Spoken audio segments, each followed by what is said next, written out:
And come with us on a journey inside the Earth, well, inside a special layer in the Earth. A quarter of the northern hemisphere is covered with what's called permafrost. And for the first time in centuries, the permafrost is beginning to warm up because of climate change. And that's a mammoth bone right there. Whoa, it's just sticking out of the wall. Just sticking out of the wall. As it thaws, the permafrost is unleashing something that could affect the whole world. NPR's Michaeline Doucleff reports. We start off 40 feet underground inside a tunnel, about as wide as an SUV. All around us are signs of extinct creatures. Tusks are sticking out from the ceiling, and a skull pokes out from the ground. Ancient bones. Where we are here has been dated at about 14,000 years ago. I think this is one of the coolest places I've been to. Really? All right, cool. Neat. That's Tom Douglas, a geochemist with the U.S. Army. He says back in the 1960s, the Army dug this tunnel so they could study the permafrost. All the walls are covered in a soft brown dust, but what's underneath is hard as concrete. If I tap on this now, you'll see it's hard as a rock. Yeah. That's permafrost. Anything in there is frozen. You can even see they made little marks on there. It's pretty hard. Permafrost is technically frozen soil, but think of it in terms of chocolate cake. Typically, that cake is spongy, soft. But if you take that cake and dip it into water and freeze it, it turns hard. That's exactly what happens to soil when you freeze it. You get permafrost. We walk deeper into the tunnel. All right, so keep going. Those woolly mammoth bones aren't the only bizarre thing hidden in permafrost. Just then, we walk right through another one. So here's an ice wedge. It looks like a giant wall of ice, but it's really an upside-down iceberg buried in the earth, and the tunnel cuts right through it. It's a huge chunk of ice all around us. It's basically the size of a house or something. Wow. These icebergs are buried throughout Alaska.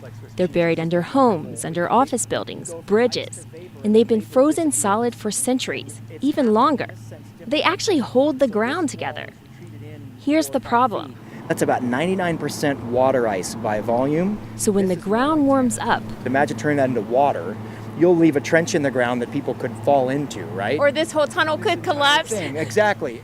that's exactly what's happening across Alaska.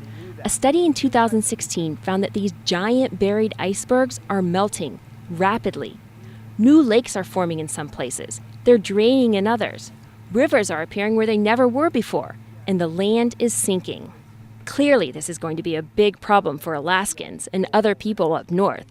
But that's not what worries Tom Douglas the most. There's something else hidden here that could affect the whole world. Keep going down, watch your head. Douglas takes me deeper down into the tunnel.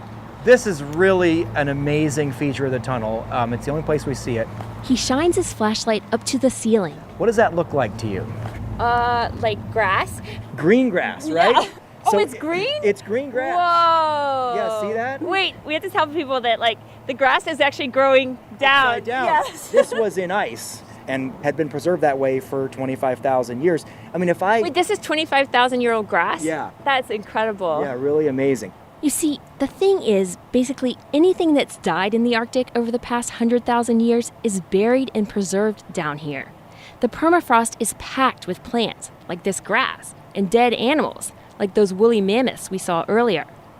All this life is made of carbon. In fact, there's a massive amount of carbon down here. There's more carbon trapped in this permafrost than all the carbon humans have spewed into the atmosphere, first with steam trains, then with their cars, planes, coal plants, everything we've done since the Industrial Revolution. The permafrost contains twice as much carbon as is currently in Earth's atmosphere, 1,600 billion metric tons. Right now, this carbon is trapped, frozen. So the big question is, what happens to this carbon as the permafrost thaws? Because you see, there's not just dead creatures in the permafrost. Down here, we are also surrounded by something that's coming back to life. See that white flag? Right Yes, there is yes. where she got the 27,000-year-old material.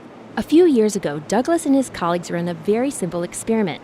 They brought big drills into the tunnel and cut out chunks of ice. We collected basically pieces about the size of a Coca-Cola can. They took the ice back to the lab Let it slowly come up to room temperature. and then looked for signs of life. A few days later, something started growing, like gangbusters. Ancient bacteria. This is material that stayed frozen for 25,000 years old and given the right environmental conditions came back alive again vigorously. Once the bacteria warmed up, they were hungry, and they started eating the dead plants and animals, turning their carbon into gases. Both carbon dioxide and methane. Those are the two main gases that cause climate change.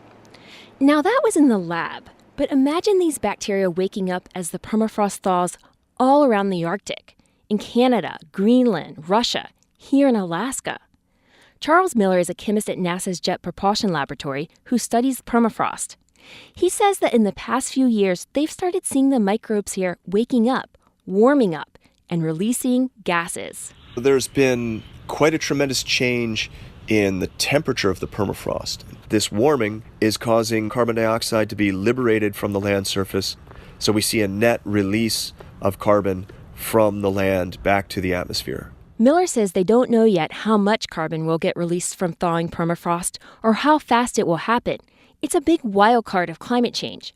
But once gases start coming off, it could form this type of feedback loop, Over which we would have essentially zero control. where the gas coming from the ground warms the earth, in turn causing more gas to be released and more warming. Michaeline Doucleff, NPR News.